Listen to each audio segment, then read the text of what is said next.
네, 반갑습니다. 시온성 가족 여러분, 한 주간도 평안하셨는지요? 우리가 9월 13일, 9월 둘째 주일 오전 예배, 우리가 온라인 예배와 또 현장 예배가 병행하여 드려지는데, 우리 하나님 앞에 온라인으로 먼저 예배를 드립니다.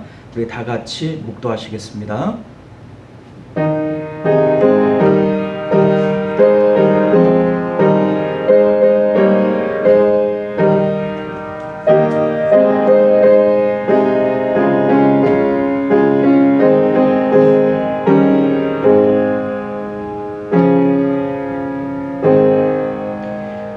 할렐루야. 여호와를 경외하며 그의 계명을 크게 지키는 자에게는 복이 있도다. 그의 후손이 땅에서 강성하며 정직한 자들의 후손에게 복이 있으리로다. 아멘. 존귀하시고 은혜로우신 우리 주 하나님, 오늘도 복된 주일을 우리에게 허락하여 주옵시고 하나님 앞에 정성스럽게 예배할 수 있도록 은혜 주신 것 너무나 감사드립니다. 우리 하나님께서는 여기도 계시고 저기도 계신 우리 하나님이시오매, 우리가 어느 곳에서 예배하든지 우리의 마음과 정성을 다 모아서 신령과 진정의 예배를 드릴 수 있도록 주의 성령께서 친히 역사하여 주시옵소서. 모든 예배의 시종을 주께서 주관하여 주실 줄 믿사오며 거룩하신 우리 주 예수님 이름으로 간절히 기도드리옵나이다. 아멘. 네, 우리 다 같이 찬송가 9장 우리 1절만 찬양하도록 하겠습니다.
이 시간은 하나님 앞에 예배할 때 우리의 죄가 하나님과 우리 사이를 막을 수 있으니 참회의 기도로 우리가 하나님과 우리 사이에 막힌 담을 허물고 온전한 예배 드리기를 원합니다. 참회의 기도 드리겠습니다.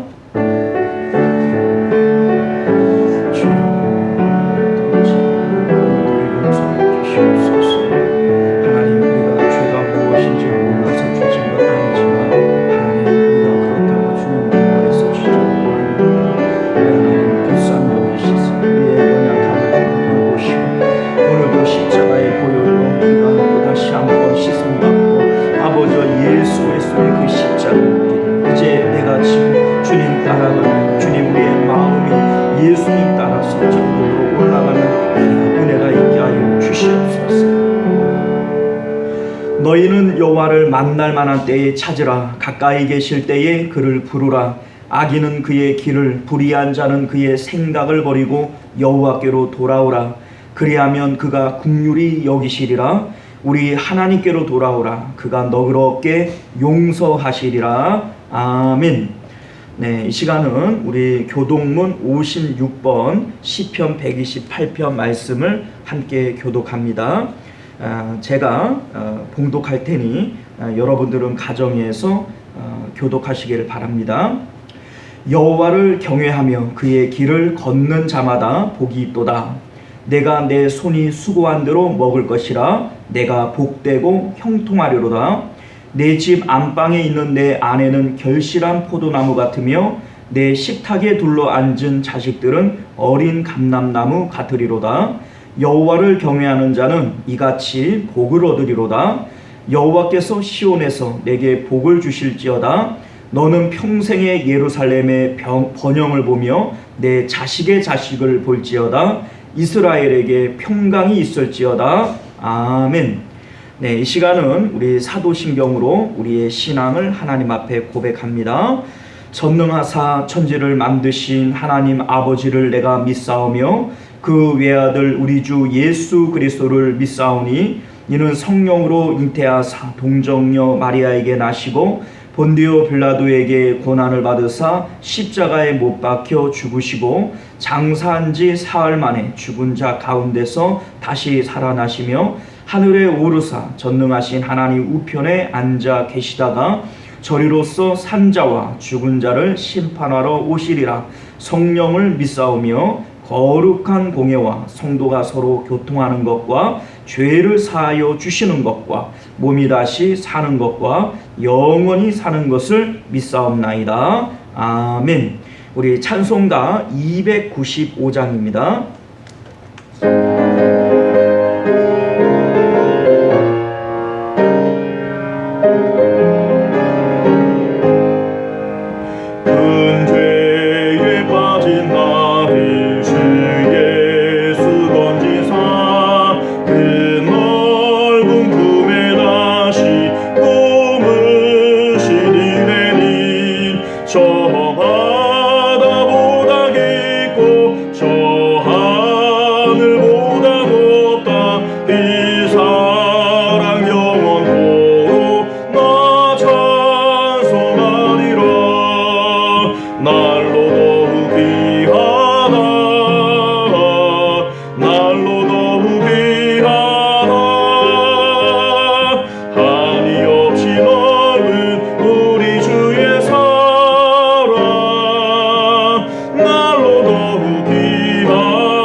할렐루야.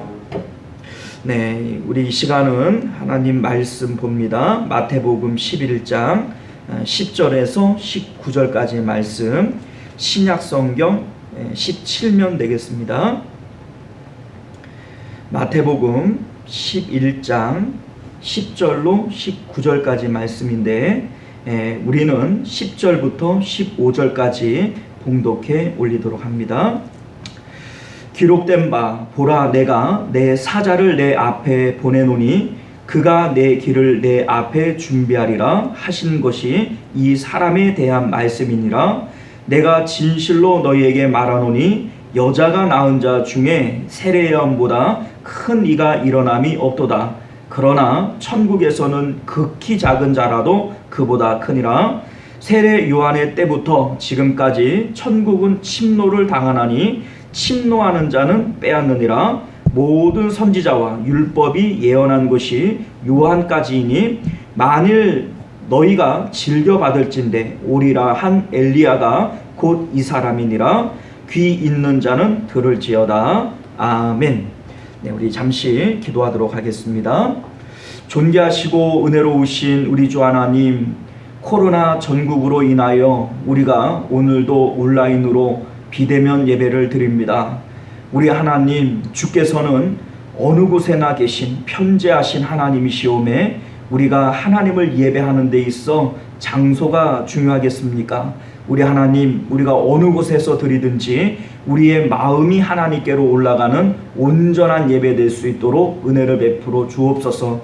또한 바라옵기는 하나님, 이 코로나 악한 질병이 우리 가운데에서 속히 떠나감으로 인하여 하나님을 예배함에 우리 온 성도님들이 함께 모여서 합심하여 예배할 수 있는 그날이 우리 가운데 속히 올 수 있도록 은혜를 베풀어 주시옵소서. 주께서 이 시간도 우리를 사랑하시며 긍휼히 여기시며 우리 예배 가운데 흠양하여 주실 줄 믿사오며 거룩하신 우리 주 예수님 이름으로 간절히 기도드리옵나이다. 아멘.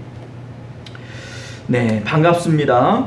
우리가 오늘도 하나님의 말씀 함께 상고해 보도록 하겠습니다. 오늘 우리는 함께 읽은 본문의 말씀을 가지고 하나님의 가치 기준이라고 하는 제목으로 하나님 말씀을 증거하고자 합니다.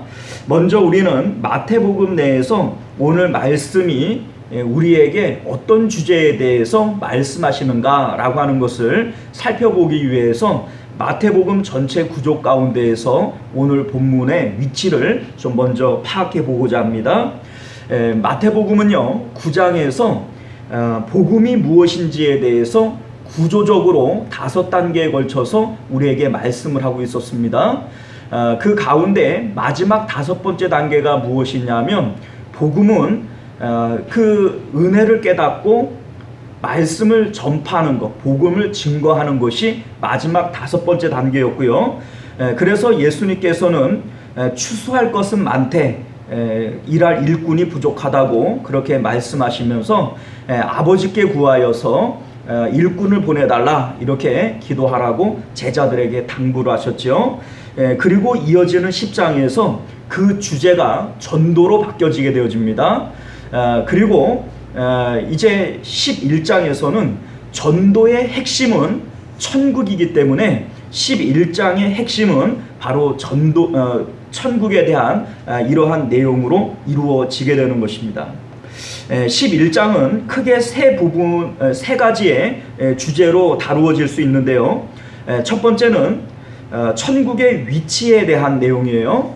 세례 요한의 오해를 통해서 말씀을 하고 있는데, 천국은 어디에 존재하는 것인가? 바로 우리의 마음 가운데 존재하는 것이다 라고 하는 것을 세례 요한의 그 오해를 통하여 우리가 발견하게 되고요. 두 번째는 천국의 가치에 대해서 우리가 오늘 말씀을 살펴볼 텐데, 천국은 어떠한 가치가 있는 것인가 라고 하는 내용입니다. 그리고 우리가 다음 시간에 한번 살펴볼 내용입니다만, 천국을 발견한 사람들의 삶의 특징은 뭐냐, 어떤 모습이 천국을 발견한 사람들에게 나타나는 특징이냐라고 하는 것이 마태복음 11장을 통하여 보여주고자 하는 세 가지 주제의 내용이 되는 것입니다. 핵심 주제는 천국이 되는 것이죠. 우리는 지난 시간에 세례 요한의 오해로부터 천국의 위치를 확인할 수 있었는데요. 세례 요한은 누구보다도 예수님의 메시아성을 확신하고 있었던 사람입니다. 예수님이 어떤 분이신지에 대해서 하나님으로부터 직접 계시를 받았던 사람이고요. 또 예수님을 볼 때에 하나님의 어린 양이로다 이렇게 사람들에게 알려줬던 사람이기도 하고, 예수님의 신발끈을 나는 풀 자격이 없는 자다, 그렇게 예수님을 고백했던 사람이 세례 요한입니다.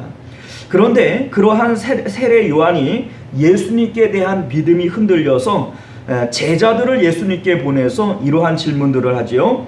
오실 그 이가 당신이 맞습니까? 아니면 우리가 다른 사람을 기다려야 합니까? 자, 이렇게 예수님에 대하여 실망과 회의에 빠져 있는 세례 요한을 보게 되는데, 왜 세례 요한은 이러한 회의에 빠졌을까? 실족함에 빠졌을까? 우리는 세례 요한도 예수님도 회개하라 천국이 가까웠느니라 라고 말씀을 하고 있지만 이 두 분 사이에 천국에 대한 견해차가 있었다라고 하는 것을 성경을 통해서 발견하게 됩니다. 세례 요한은 메시아가 오시게 되면 이 메시아를 통하여서 공의와 정의의 나라가 실현될 것에 대해서 믿었습니다. 예수님께서 많은 질병을 고치고 죽은 사람들을 살려내며 바다 위를 걷는 이러한 능력들을 가지고 사람들을 모으고 사람들의 그 마음을 얻어서 불의한 정치인들을 몰아내고 또 로마의 이러한 식민 통치를 이겨내고 공의와 정의의 나라 다윗 시대에 그러한 번영을 가져올 그러한 메시아로 예수님을 이해했던 것이죠. 그런데 예수님께서 그것 이상을 하지 않는 거예요. 병을 고치고 죽은 사람을 살려내고 바다 위를 걸으셨지만 예수님은 그 이후에 복음만 전하셨지 그 어떤 정치적인 활동도 하지 않는 것입니다. 이러한 모습들을 볼 때 세례 요한은 자신이 가지고 있는 천국에 대한 그러한 이상과 예수님이 걸어가시는 그 행보와 전혀 다른 것을 볼 때 우리가 기다리는 것이 예수님이 맞는지 아니면 우리가 다른 메시아를 기다려야 되는지 이렇게 마음이 회의에 빠지는 이런 모습을 우리가 보게 되는 것이죠. 그런데 예수님께서 말씀하신 천국이 가까웠다라고 하는 말씀은 우리가 10장에서 예수님께서 전도에 대해서 가르쳐 주실 때 이미 언급이 되어졌습니다만 예수님께서 말씀하시는 천국은 십자가를 통해서 하나님 나라로 영적인 천국으로 우리를 인도할 문과 길을 예수님께서 내시는 것을 의미하고 있는 것입니다. 예수님께서는 10장 37절 이하를 보게 되면 아버지나 어머니를 나보다 더 사랑하는 자는 내게 합당하지 아니하고 아들이나 딸을 나보다 더 사랑하는 자도 내게 합당하지 아니하고 십자가를 지고 나를 따르지 않는 자도 내게 합당하지 아니하다 라고 하는 말씀을 하심으로써 천국의 위치를 우리에게 알려주고 있는 것입니다. 우리의 마음을 기준으로 봤을 때 예수님 십자가에 돌아가신 그 예수님은 내 육신의 생명보다도 가까워야 하고 이 육신과 관계를 맺고 있는 부모와 형제들보다도 자신의 자식들보다도 예수님이 더 가까워야 된다라고 하는 것을 말씀하심으로써 천국으로 가는 문, 그 천국의 길이 예수님이신데 그 문의 위치를 우리에게 말씀하고 있는 것입니다. 즉 예수님께서는 천국은 여기 있다 저기 있다 하지 아니하고 너희 안에 있느니라 우리의 마음 안에 천국이 있다라고 말씀하시고 있는데 또 예수님이 이런 말씀을 하시지 않았습니까? 내 음성을 듣고 문을 열면 그는 나로 더불어 먹고 나는 그로 더불어 먹으리라 라고 하시는 이러한 말씀도 하셨는데 천국이라고 하는 것은 우리 마음에 있고 그 마음이 어떠한 경로를 통하여 하나님 나라로 올라갈 수 있느냐, 예수님의 천국의 문이 되시고 길이 되시는 예수님의 위치가 우리의 육신의 생명보다도 우리의 육신과 관계를 맺고 있는 가족들보다도 예수님께서 우리의 마음에 더 가깝게 붙어 있을 때, 밀착되어져 있을 때 그곳이 바로 천국의 문이 열리는 곳이다 라고 하는 것으로 우리에게 천국의 위치를 알려주고 계신 것이죠. 자, 우리는 이러한 세례 요한이 천국에 대한 주소를 오해하는 모습들을 볼 때 오늘날 우리에게도 이러한 오해가 있다라고 하는 것을 발견하게 됩니다. 예수님께서는 분명히 천국이 가까웠느니라 라고 말씀하고 있는데 오늘날 많은 성도들은 천국이 마치 내가 마지막 임종할 때, 죽을 때, 죽음 이후에 가는 훗날의 나라로 그렇게 우리 인생의 끝자락으로 천국을 밀쳐버리고 있는 것이죠. 예수님께서는 분명히 천국이 가까웠다라고 말씀하심에도 불구하고 우리의 천국에 대한 오해는 먼 곳으로 이렇게 오해하고 있는 것입니다. 천국은 가까이 있습니다. 이것이 바로 예수님께서 세례 요한을 통하여 우리에게 보여주고자 하시는 천국의 위치가 되어지는 것이죠. 오늘 본문은 예수님께서 천국의 가치에 대해서 우리에게 말씀해 주고 있는 그러한 본문의 내용이 되어집니다. 오늘 본문을 보면 예수님께서 또 한 가지 아주 난해한 그러한 말씀을 우리에게 주시는데 우리 11절 말씀을 다 같이 한번 읽어보도록 하겠습니다. 내가 진실로 너희에게 말하노니 여자가 낳은 자 중에 세례 요한보다 큰 이가 일어남이 없도다. 그러나 천국에서는 극히 작은 자라도 그보다 크니라. 여자가 낳은 자 중에 세례 요한보다 큰 이가 없다라고 얘기를 할 것 같으면 구약 시대에 나오는 많은 믿음의 조상들, 아브라함이라든지 모세라든지 엘리야라든지 이러한 위대한 우리 믿음의 조상들이 세례 요한보다 못한 사람들이라는 거냐, 이러한 우리 생각이 들게 되는 것이죠. 그런데 분명히 예수님께서는 여자가 낳은 자 중에 세례 요한보다 큰 이가 없다. 아브라함도 모세도 또 엘리야도 다 여자가 낳은 사람들 아닙니까? 그렇기 때문에 세례 요한이 그 모든 믿음의 조상들 가운데 가장 위대한 자냐, 이러한 생각이 들게 되는 것이고요.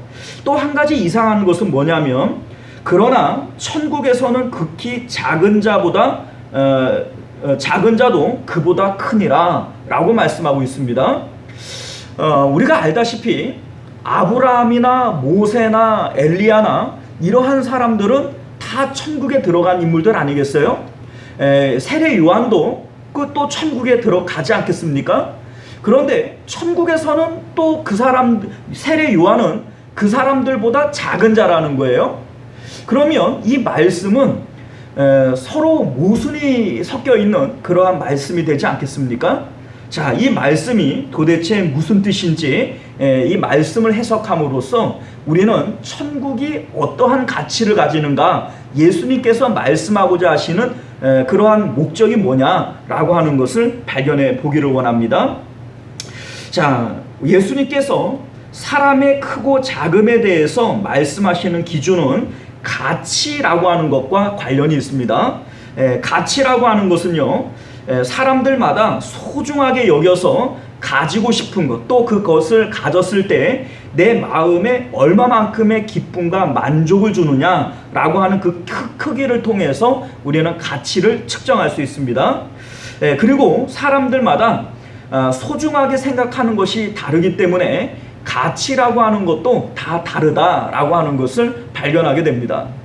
예를 들어서 어떤 사람에게는 돈이 가장 가치 있는 것이라고 말할 수 있어요. 그런데 또 어떤 사람은 그 돈보다는 가족들이 더 소중하다라고 생각하는 사람들도 있지 않겠습니까? 또한 어떤 사람들은 자신의 명예나 권력이 가족이나 돈보다 중요하다라고 생각하는 사람들도 있을 것입니다. 자, 이와 같이 모든 사람들은 자신들이 중요하다라고 생각하는 그 가치에 따라서 중요한 것들, 가치를 매기게 되어지는 것이죠. 여기서도 마찬가지입니다. 예수님께서 크다, 작다 라고 얘기를 하는 것은 예수님께서 중요하게 생각하시는 그 가치 기준에서 크다, 작다라고 얘기를 하는 것이고, 또 이 가치라고 하는 것은요, 어떤 특수한 집단 안에서 형성되어지는 것입니다. 자, 예를 들자면 회사를 가면요, 회사라고 하는 곳은 이익 집단이기 때문에 이익에 가장 지대한 영향을 미치는 사장을 큰 자라고 얘기합니다. 그래서 나에게 월급을 주고 또 회사에 돈을 버는데 가장 큰 영향력을 미치기 때문에 사장이 크다, 이렇게 볼 수 있는 것이고요. 학문을 연구하는 대학을 가게 되면 그 학문에 대한 지식을 가장 많이 갖고 있는 교수님을 가장 큰 자다, 이렇게 말하게 되는 것이죠. 우리는 정치하는 사람들에게 있어서 그 권력의 정점에는 대통령이 있잖아요. 정치하는 사람들에게 있어서는 대통령이 가장 크다, 이렇게 말할 수 있는 것이지요. 자, 이렇게 어떠한 특정 집단 안에서 특수한 가치를 나타낼 때 우리는 그 가치를 통해서 크고 작은 것들에 대해서 나눌 수가 있게 되는 것입니다. 그러면 예수님께서는 어떠한 배경하에서 어떠한 가치를 가지고 지금 크고 작은 것에 대해서 말씀하고 있는 것일까요? 오늘 말씀을 보게 되면 앞뒤의 문맥을 통해서 볼 때 예수님께서 말씀하시는 가치의 기준은 천국입니다. 우리가 알다시피 세례 요한도 예수님도 회개하라 천국이 가까웠느니라 라고 하는 것으로 이 사역을 시작을 했고요. 또 세례 요한이 예수님에 대하여 회의를 느끼고 우리가 오실 메시아를 기다리고 있는데 당신이 그 메시아입니까? 아니면 다른 메시아를 기다려야 됩니까? 라고 오해하고 있는 이 부분도 천국에 대한 것을 오해했기 때문이 아니겠습니까? 또한 우리가 오늘 말씀을 쭉 읽다가 보면 예수님께서는 세례 요한의 때로부터 천국은 침노를 당한다 라고도 말씀하셨고, 세례 요한이 천국에서는 가장 작다라고 하는 이러한 말씀들을 통해서 계속해서 천국에 대한 내용으로 말씀을 이어가고 있지 않습니까? 자, 그렇기 때문에 예수님께서 말씀하시는 가치의 기준은 천국이라고 하는 가치를 가지고 사람을 크다, 작다라고 평가하고 있다라고 하는 것을 알게 된다는 것입니다. 자, 그런데 예수님께서는 왜 세례 요한을 여자가 낳은 자들 중에 가장 크다라고 말씀하고 계신 것일까요? 세례 요한이 천국의 가치를 발견한 사람이기 때문에 그렇습니다. 세례 요한은 천국이라고 하는 가치를 발견하고 자신의 모든 생애를 바쳐서 그 천국을 이루고 천국을 소유하려고 했던 이러한 열심을 가지고 있는 그러한 사람이었습니다. 지금 이 세례 요한이 감옥에 갇혀 있는 이유도 자신이 생각하는 그 천국을 실현하기 위해, 공의와 정의를 실현하기 위해서 감옥에 갇혀 있는 것이고, 그는 그것을 위해서 자신의 목숨조차도 아끼고 있지 않은 것이죠.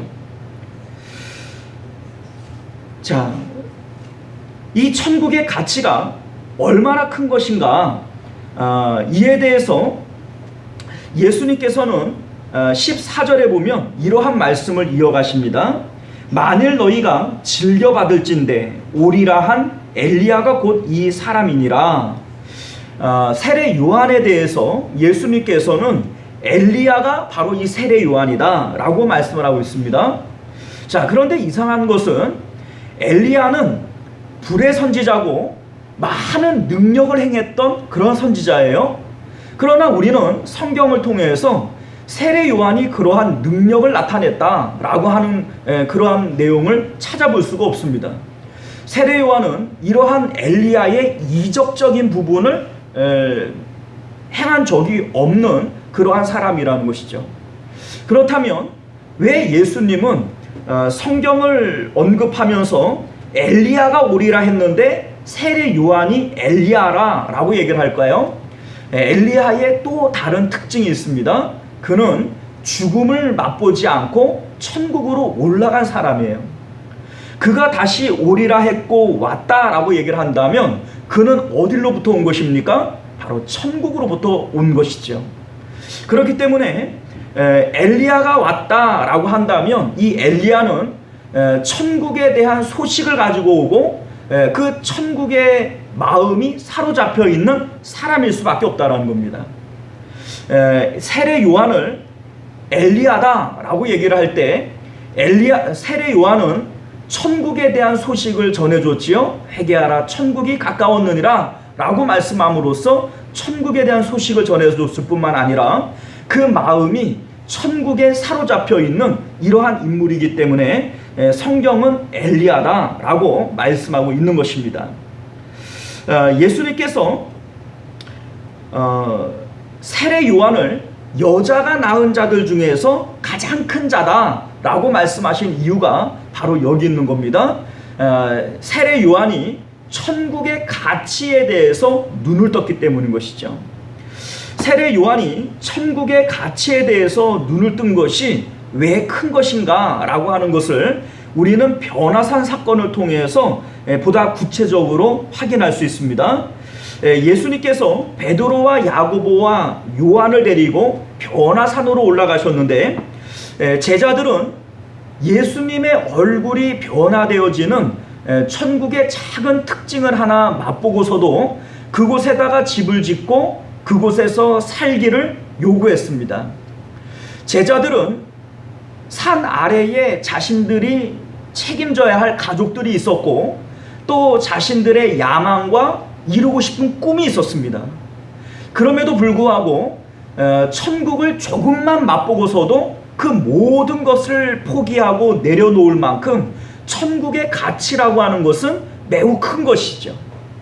그런데 세례 요한은 바로 그 천국의 가치를 깨닫고 그 천국의 가치에 자신의 생애를 걸었던 사람인 거예요. 예수님께서는 이것을 보시고 가장 큰 자다 이렇게 평가를 하고 계셨다라는 것이죠.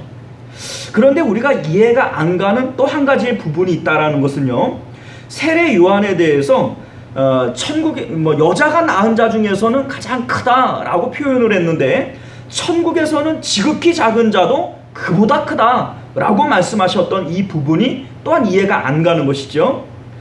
우리가 이미 살펴보았듯이 세례 요한은 천국의 위치에 대하여 오해했던 사람입니다.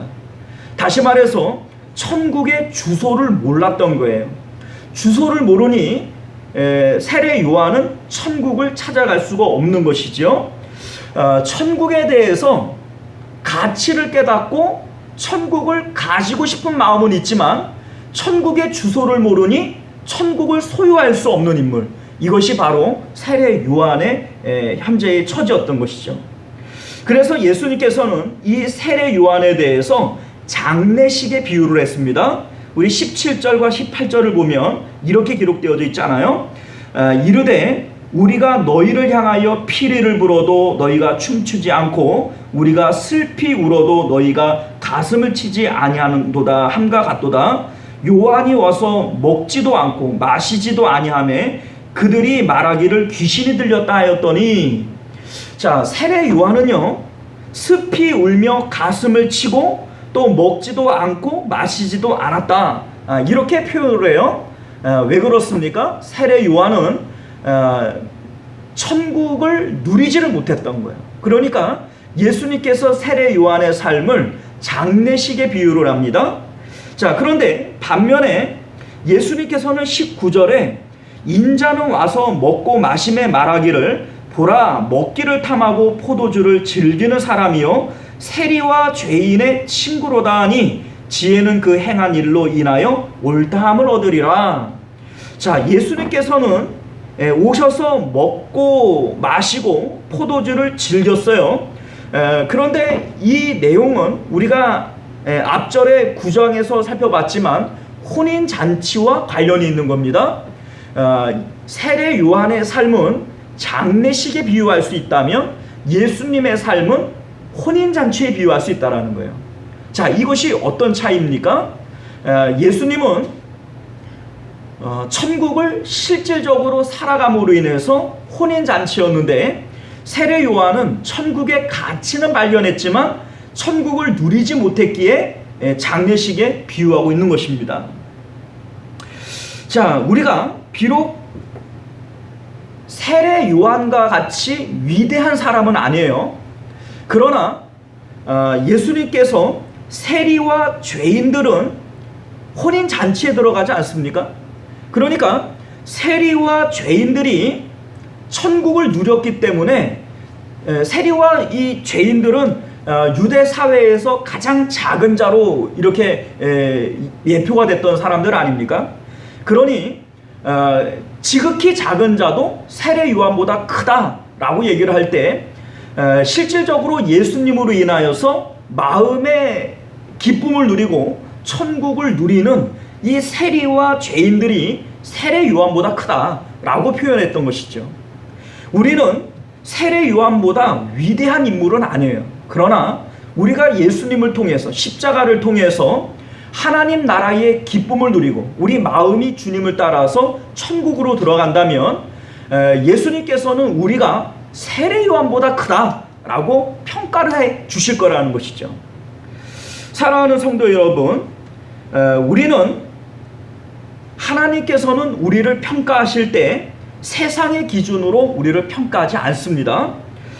세상 사람들은 그 사람이 얼마나 많은 것을 가졌느냐, 얼마나 많은 것을 배웠느냐, 얼마나 많은 그러한 권력을 가졌느냐, 뭐 이러한 것들을 통해서 우리는 서로를 비교하고 또 평가합니다. 그러나 우리 하나님께서는 그러한 것으로 우리를 평가하시는 것이 아니라 그 사람이 천국의 가치를 얼마만큼 발견했느냐, 그리고 실질적으로 그 천국을 얼마만큼 누리고 살아가느냐, 이것에 대해서 우리를 평가하신다라고 하는 것을 우리가 알게 되는 것이죠. 사도행전 7장을 보게 되면 스데반 집사님의 순교의 장면을 우리에게 보여주고 있습니다. 스데반 집사님이 천국의 가치에 대해서 분명히 깨달은 사람이에요. 우리가 그것을 무엇을 보면 알게 되냐면 자신의 육체를 돌로 쳐 죽이는 사람들을 향해서 주님, 저들의 죄를 용서해 주십시오. 자기들이 하는 일을 알지 못합니다. 라고 기도를 하지 않습니까? 자, 스데반 집사님이 천국의 가치를 분명히 깨달았기 때문에 자신의 육체보다도 예수님이 더 가까운 거예요. 그렇기 때문에 예수님께서 하셨던 그 말씀, 그 길을 스데반 집사님도 똑같이 따라갈 수 있었던 것이죠. 그런데 사도행전 7장 55절은 우리에게 이런 말씀을 주고 계세요.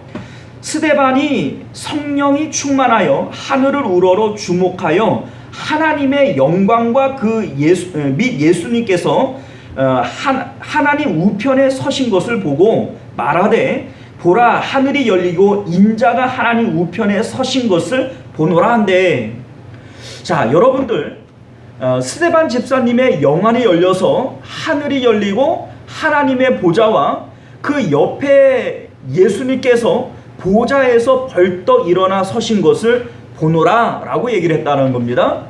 자, 여러분들이 사도신경 가운데 고백할 때 하나님 우편에 앉아 계시다가 저리로서 산자와 죽은 자를 심판하러 오시리라 라고 고백을 해요.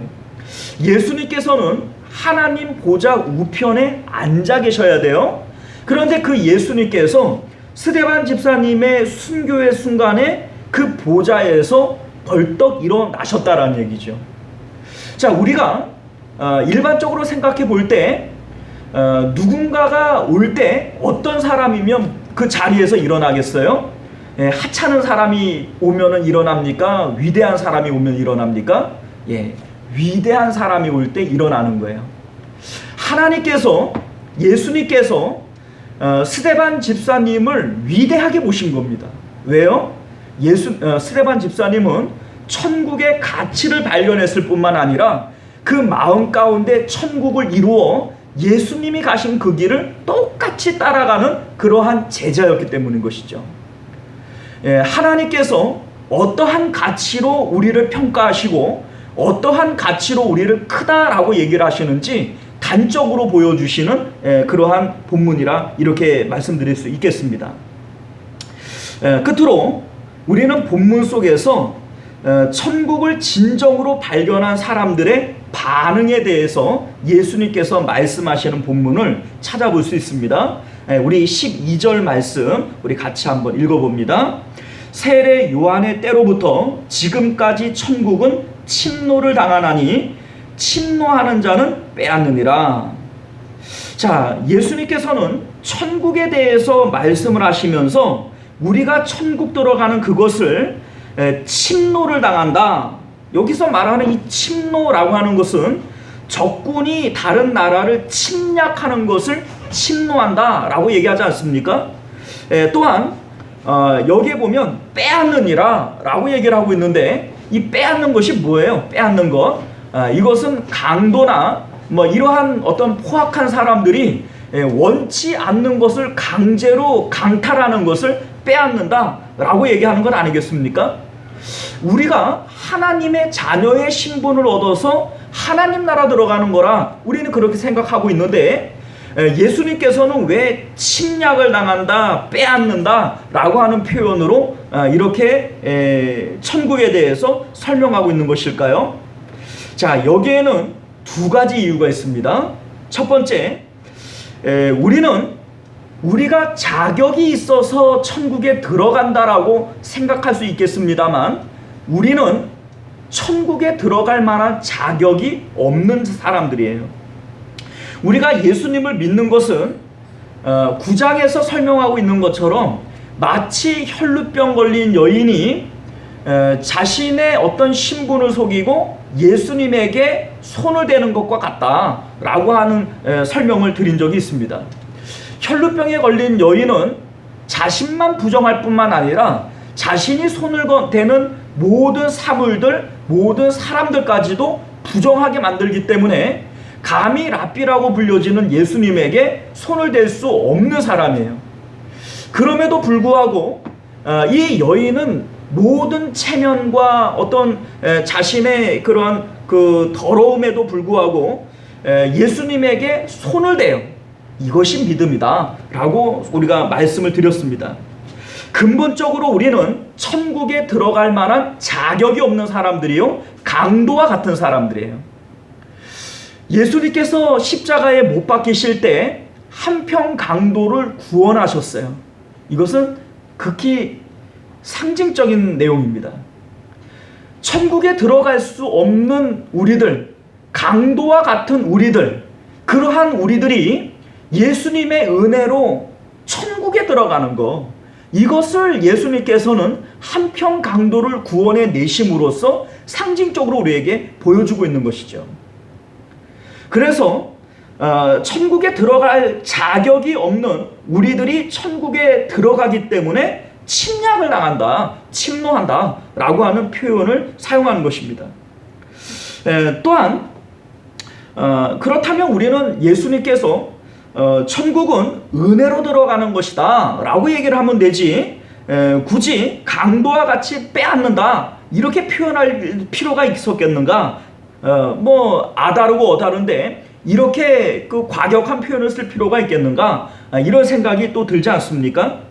그러나 예수님께서 여기에서 말씀하고 싶으신 요지가 있어요. 그게 뭐냐면, 강도와 같은 자인 우리들이 들어갈 수 없는 천국을 들어가려고 한다면 마음에 미안한 마음을 가지고, 죄송한 마음을 가지고 그냥 한 발이라도 조심스럽게 내딛어야 될 거 아니겠어요? 그런데 정말로 천국에 대한 가치를 발견한 사람들이라고 할 것 같으면 그 천국을 그렇게 얌전하게 점잖게 얻을 수가 없다라는 겁니다. 천국에 대한 가치를 발견한 사람이라면 그것을 빼앗다시피 어떠한 욕구를 가지고 쟁취할 거라는 것이죠. 마태복음 13장을 보게 되면 예수님은 천국에 대해서 이렇게 말씀을 하고 계십니다. 천국은 마치 밭에 감추인 보화와 같아서 그 밭의 보화를 발견한 사람은 자신의 모든 재산을 다 팔아서라도 마침내 그 밭을 소유하려고 하지 않겠느냐.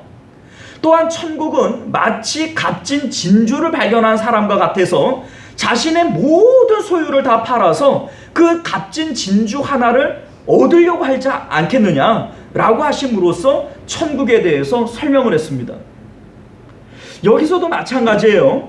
왜 천국을 침략한다, 빼앗는다 라고 하는 표현을 사용했을까요? 이 천국의 가치를 분명히 발견한 사람은 점잖게 있을 수가 없는 거예요. 이 천국을 어떻게 해서든지 갖기 위해서 강탈하다시피 침략하다시피 그것을 갖지 않고서는 안 되는 이러한 마음이 천국의 가치를 발견한 사람들에게 있게 된다라고 하는 특징을 우리에게 말씀하고 있다는 것입니다.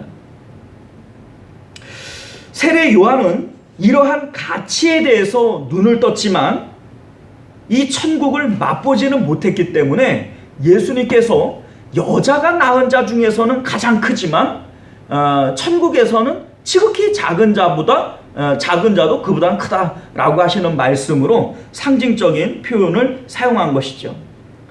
사랑하는 성도 여러분, 여러분들은 하나님께 큰 자입니까? 작은 자입니까? 바로 천국에 대해서 눈을 뜬 사람이 하나님께 대하여 큰 자입니다. 또한 그 천국을 지금 누리고 사는 사람이 하나님께 대하여 큰 자입니다. 오늘 말씀에 보게 되면 예수님께서는 세례 요한을 장례식에 표현을 하고 또 예수님과 세리와 그 죄인들에 대해서는 혼인잔치에 비유를 하는 이러한 모습을 우리가 보게 됩니다.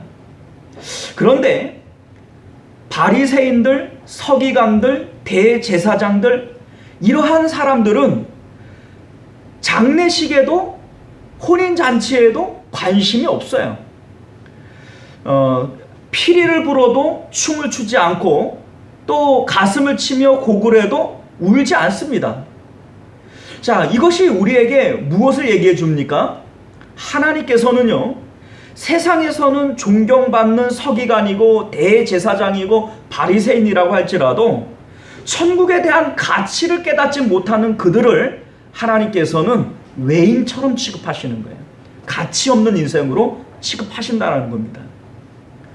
반면에 천국에 대한 가치를 발견하기는 하지만 그 천국을 실질적으로 살지 못하는 그러한 장례식을 사는 듯한 그러한 삶을 살고 있는 세례 요한에 대해서도 여자가 낳은 자들 중에서는 큰 자이지만 천국에서는 참 작은 자다라고 평가를 하시는 것이죠.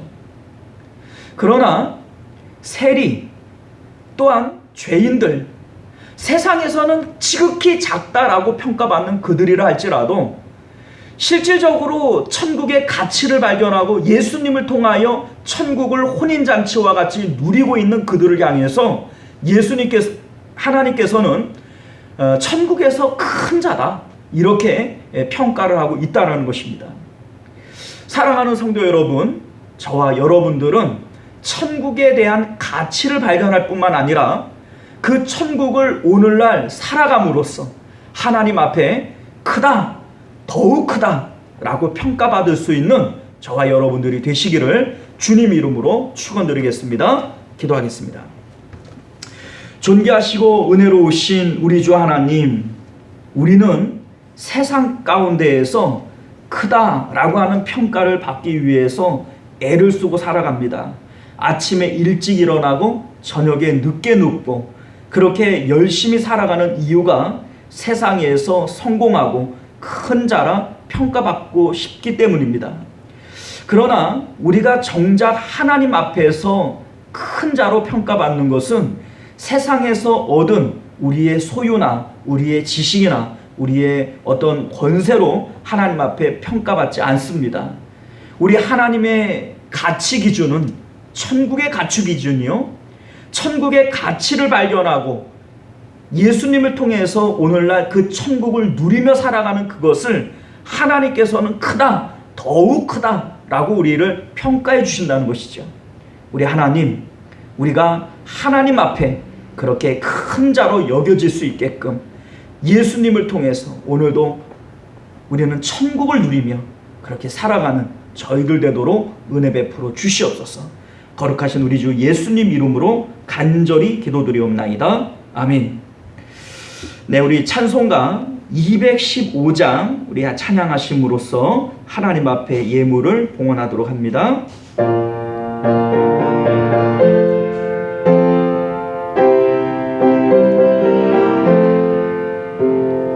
내 죄 속해 주신 주께 힘과 정성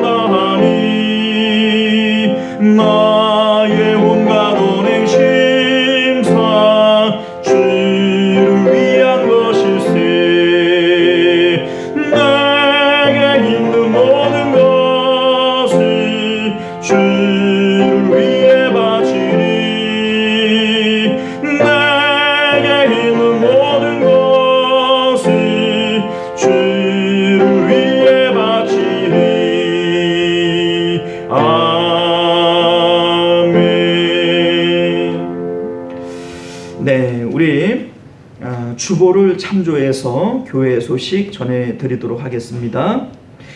네, 어려운 시기입니다. 영육을 강건하게 하시고 강건한 영육을 통해서 이웃을 돌보실 수 있는 저와 여러분들 되시기를 바라겠고요.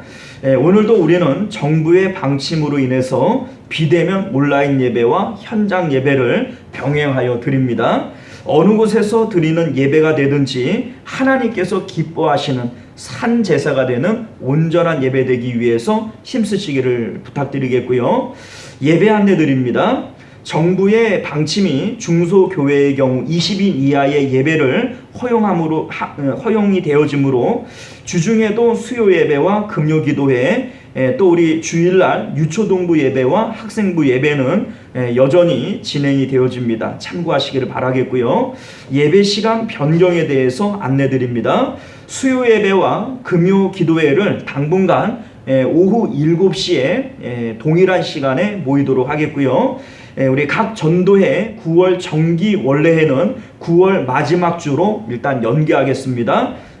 우리 마지막 주 또 상황을 또 봐야 되니까 그때 꼭 한다라고 장담을 할 수 없습니다만 9월 마지막 주로 일단 연기를 하고요. 노회 소식 전해드립니다. 우리 시차례가 9월 25일 금요일 서울 성림교회에서 있고요. 장로 고시는 10월 5일 월요일 우리 10시에 우리 대전 신광교회에서 있습니다. 가을 노예는 10월 12일 월요일이 되고요. 광주 주원교회에서 있는데 우리 노예 일정을 위해서 기도 부탁드리겠습니다. 교회 이전과 우리 코로나19 감염증 극복과 차별금지법이 입법되지 않기를 위해서 우리 합심해서 기도하실 때마다 기도 부탁드리겠습니다. 2020년도 1년 1독 성경 읽기에 모두 동참해 주시기를 바라겠고요. 성경 통독 달성자들은 주보에 이렇게 기재를 해놨으니까 참고하시기를 바랍니다.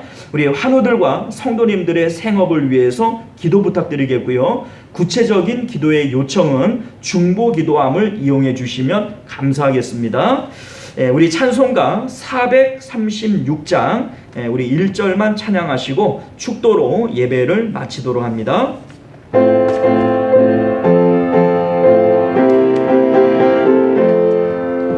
나 이제 주님의 새 생명 얻은 것 옛것은 지나고 새 사람이로다. 그 생명 내 맘에 강같이 흐르고 그 사랑 내게서 해같이 빛난다. 영생을 누리며 주 안에 살리라. 오늘도 내일도 주 함께 살리라. 할렐루야. 기도합니다.